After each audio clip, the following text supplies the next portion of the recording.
I want you to stop what you are doing for just a second. Seriously, just freeze. And listen to the room you're in. Maybe there's the hum of a fridge or traffic outside. The wind against the window. Yeah. And now listen to the sound of my voice coming through your headphones or speakers. It feels instant, doesn't it? Completely effortless. I mean, I open my ears, sound waves hit them, and boom, ideas, images, hamsters, philosophy, it all just appears in my brain. Like magic. It feels like I'm just a passive bucket collecting water. But the text we are looking at today argues this feeling of simplicity is basically a lie. It is the ultimate magic trick. We're doing a deep dive into a chapter called Dynamics and Architectures of Spoken Word Recognition by Delphine Dehaene and James Magnuson. And their whole point is that what feels like a simple reflex, hearing a word, knowing what it means, is actually one of the most complex, chaotic, computational feats in the natural world. It's a little unnerving, to be honest, because when you really dig into the problem, which is how they start, you realize we shouldn't be able to understand each other at all. The system should just break. Constantly. Oh yeah, the odds are definitely stacked against us. Yeah. If you were building a robot to understand speech, you would probably quit on day one. Right. The text talks about this lack of invariant cues. That phrase really stuck with me. I mean, if I write the letter A on a piece of paper, it's always an A. I can change the font. Sure, I can make it bold. But the shape is fundamentally stable. But in speech... In speech, nothing is stable. Uh-huh. That is the core issue. Talkers have different accents, different head shapes. They talk at different speeds. A man mumbling cat in a noisy bar produces a completely different acoustic signal, literally different physics. Than a woman shouting cat in a quiet library. Exactly. Yet your brain maps both of those chaotic signals to the exact same linguistic category, instantly. So the mission for this deep dive is to figure out how on earth that happens. We're cracking open the black box between the ear and the mind. How do we distinguish ham from hamster? How do we know where one word ends and the next begins when people don't speak with spaces? And maybe the biggest question of all, are we actually hearing what's there? Or are we just kind of hallucinating what we expect to hear based on context? That last question is where it gets really existential. But to get there, we have to start with how scientists used to think this all worked. Because for a long time, there was this very tidy, very organized theory. The narrow view. This was the dominant theory for decades. And you can see why it appeals to us, because it's just so logical. Like a factory assembly line. That's a perfect analogy. Think of it exactly like that. Okay, so raw material noise comes in at one end. Exactly. So station one on the assembly line is phonemes. The brain gets the sound and immediately strips away all the garbage. The accent, the pitch. The speed, the background noise, it just filters all that out to identify the abstract units of sound. Is that a P or a B? Okay, so it cleans up the messy data into this nice, clean code. Right. Then it passes those clean little units to station two, words. The brain takes PAT, looks it up in its mental dictionary, and finds pat. Then it passes that to station three, meaning it's linear, it's tidy. It's what researchers call cognitive economy. It makes sense on paper. If I'm reading a ransom note, I don't care if the letters are cut out of magazines or handwritten. I just want the words. I want the code, not the font. And that was the assumption, that the font of speech, all the biological details of the voice, the timing, the weirdness, that was all just noise to be filtered out. But Dehaene and Magnuson argue that this view is fundamentally wrong. Because of the broad view. Exactly. The broad view suggests that the brain doesn't throw away the noise. In fact, those messy details, so they call subphonemic details, they're actually the key to the whole operation.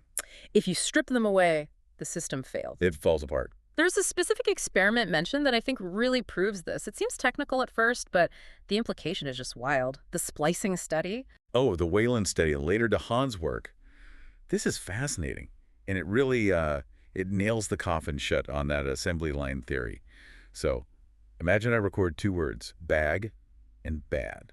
Okay, bag with a G, bad with a D. Got it. I take the vowel A from the recording of bag, and I physically cut it out, and I splice it onto the D sound from bad. So mechanically, I'm hearing the A from bag followed by a D, but an A is an A, right? It shouldn't matter where it came from. To the naked ear, it sounds fine. You hear bad, but the brain hates it. The brain hates it. Yeah. The study showed that processing slows way down.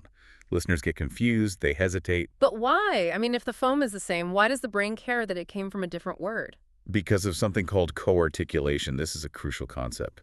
When you speak, your mouth is, well, it's lazy or efficient. While you are saying the vowel in bag, your tongue is already rising to hit the G at the back of your throat. Oh, I see. So the A sound is already contaminated by the G that's about to happen. It's colored by it. It carries a little ghost to the future sound. And when you splice that A onto a D word, the brain hears a mismatch, It hears the ghost of a G. but then gets hit with a D. The narrow view says we shouldn't even notice that because an A is just an abstract A. The broad view says, no, we use those tiny ghosts to predict what's coming next before it even arrives. That is wild. It means we aren't just listening to the current sound, we are listening to the muscle movements of the speaker preparing for the next sound. Precisely. You're decoding the biological reality of the vocal tract. Which brings us to the hamster example. I thought this was the best illustration of this prediction engine in the text. They call it the embedding problem. It's a huge issue for any language model. Take the word hamster. Inside that sound stream, you have the word ham. And M, and stuffter. Right. So if I start saying hamster, by the time I get halfway through, I've technically said the word ham. Why doesn't my brain just stop there and think about a sandwich? Because you didn't say ham, you said the start of hamster. Is there really a difference? A tiny, tiny difference, about 15 to 20 milliseconds. That's it. Yeah. In English and a lot of other languages, we tend to shorten syllables when they're part of a longer word. So the syllable ham in hamster is just slightly shorter in duration than the single word ham. 15 milliseconds, that's faster than a blink. It is. But your brain is incredibly sensitive to it. It hears that slightly shorter vowel and immediately flags it. Hold on. Do not stop at the sandwich. There is more coming. That is just incredible efficiency. I'm not just identifying sounds one by one, I'm analyzing the duration of the sound to predict the future of the word. Exactly. You aren't waiting for the word to finish. You are constantly narrowing down possibilities in real time, using every single scrap of acoustic data you can get. Which brings us to how we actually find the right word. Because if the brain is activating all these possibilities, it can't be a simple library retrieval. No, it's not like going to a shelf and picking a book. Right. The text describes it more like a war. A gladiator pit, that's what I wrote down. It's a battlefield, yes. Yeah. It's the whole concept of competition. I love this image. So I hear a sound, and my brain doesn't just politely pick the right word. It wakes up an army. Let's start with the cohort model. Yeah. It's one of the classic theories. It suggests that the moment you hear the beginning of a word, say the K in captain, your brain activates the initial cohort. Which is everything in my vocabulary starting with K. Cat, captain, capital, castaway, cafeteria, catch. All of them light up in your neural network at the same time. So for a split second, I'm subconsciously thinking about all of those things at once. Yes, and as the sound continues, you hear the P. The ones that don't match just get kicked out. They get killed off. Cat dies, castaway dies, captain and capital are still fighting it out. Until you hear the T and capital drops out, you are left with one survivor. The uniqueness point. Mm-hmm. That's the moment only one word fits the data. But There's always a but. there's always a problem. Yeah, it sounds a little too clean, maybe? It assumes we only care about the start of the word.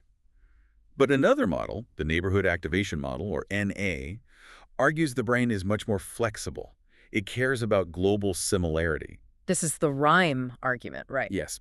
So if I say cat, the cohort model says castle is a competitor.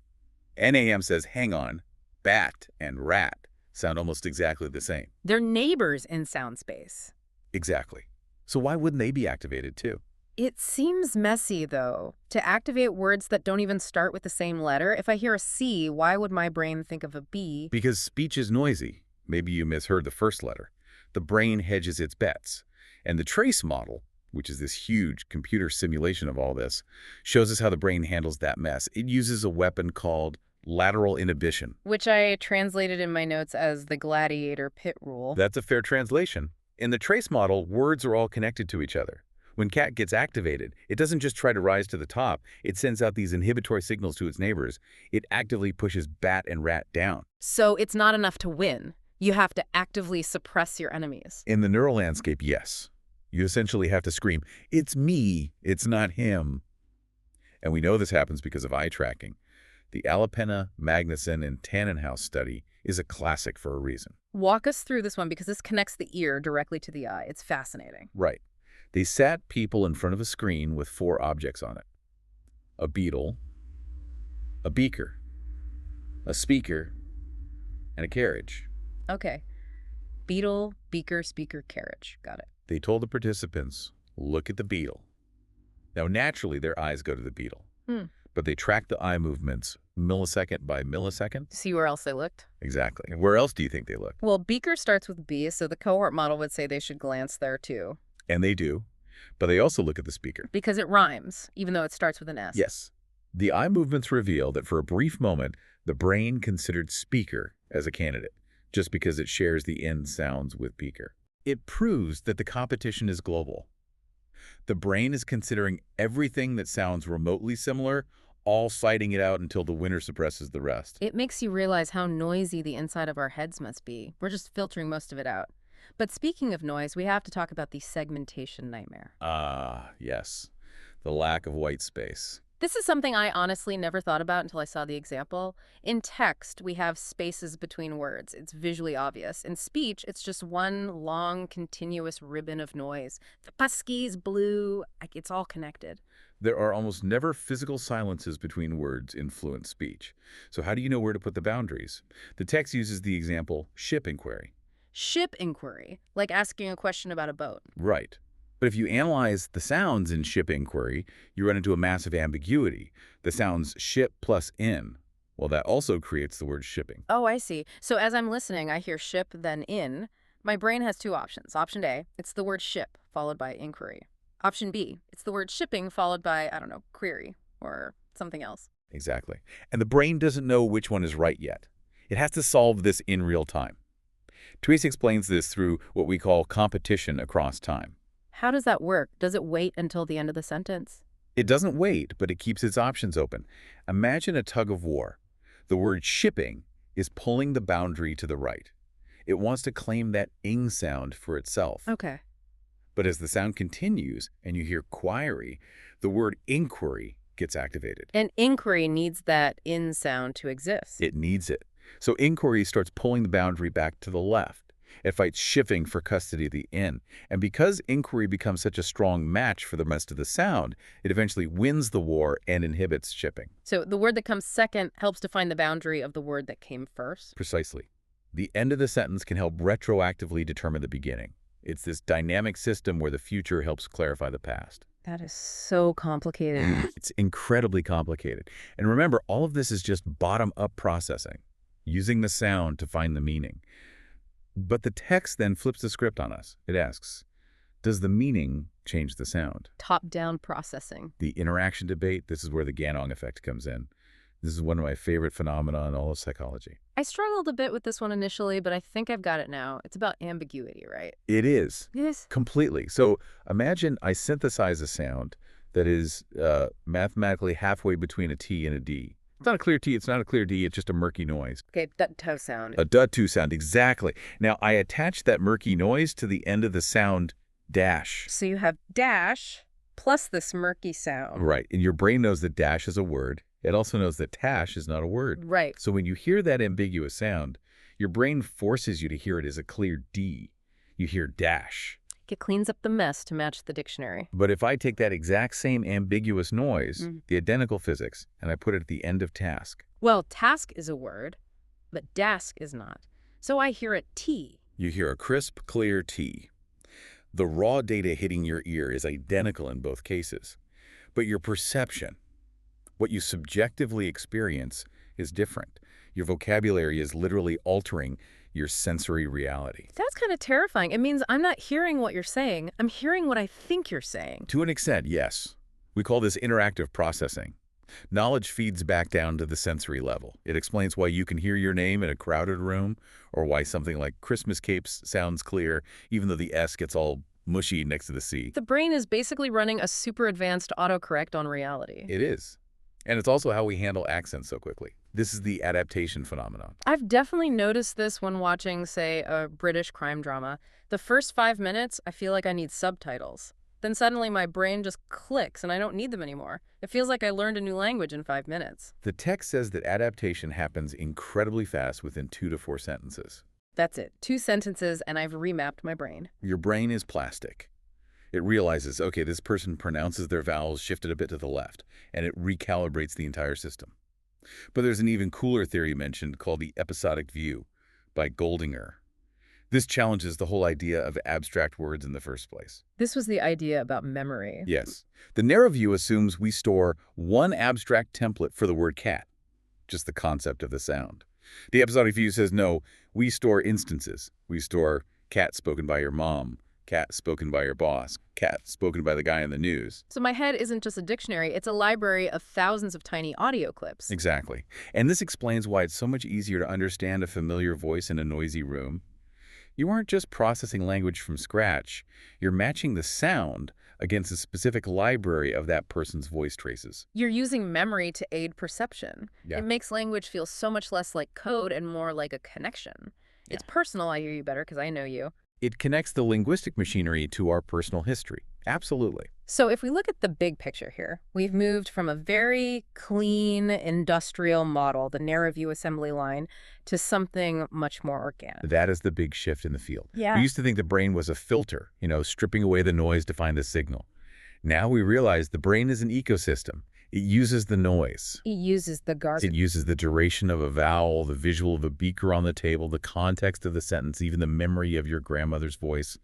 It uses everything all at once to collapse the chaos into meaning. Which is efficient, but it leaves me with this lingering doubt. This goes back to the whole hallucination thing. What's that? If the Ganong effect is real, if my brain changes sounds to fit words I already know, can I ever truly hear something new? Or am I just constantly editing the world to fit what I already believe? That is the ultimate provocation of the broad view. If perception is interactive, if expectation drives reality, then true objectivity might be biologically impossible. We are always, to some degree, hallucinating the world we expect to see. So when I mishear a song lyric, it's not because I'm dumb. It's because my brain is trying too hard to make sense of the noise. Exactly. Your brain prefers a sensible hallucination over a chaotic reality. Well, on that comforting thought, I'm going to go listen to some music and wonder if I'm actually hearing the notes or just predicting them. Just don't try to segment the lyrics. You'll never enjoy the song again. Deal! This has been a fascinating look into the machinery of the mind. Thanks to Dahan and Magnuson for the headache, and thank you for helping us navigate it. Always a pleasure to explore the mess. And to you, listening, the next time you hear a hamster, just remember, you knew what it was before the word was even finished. Stay curious.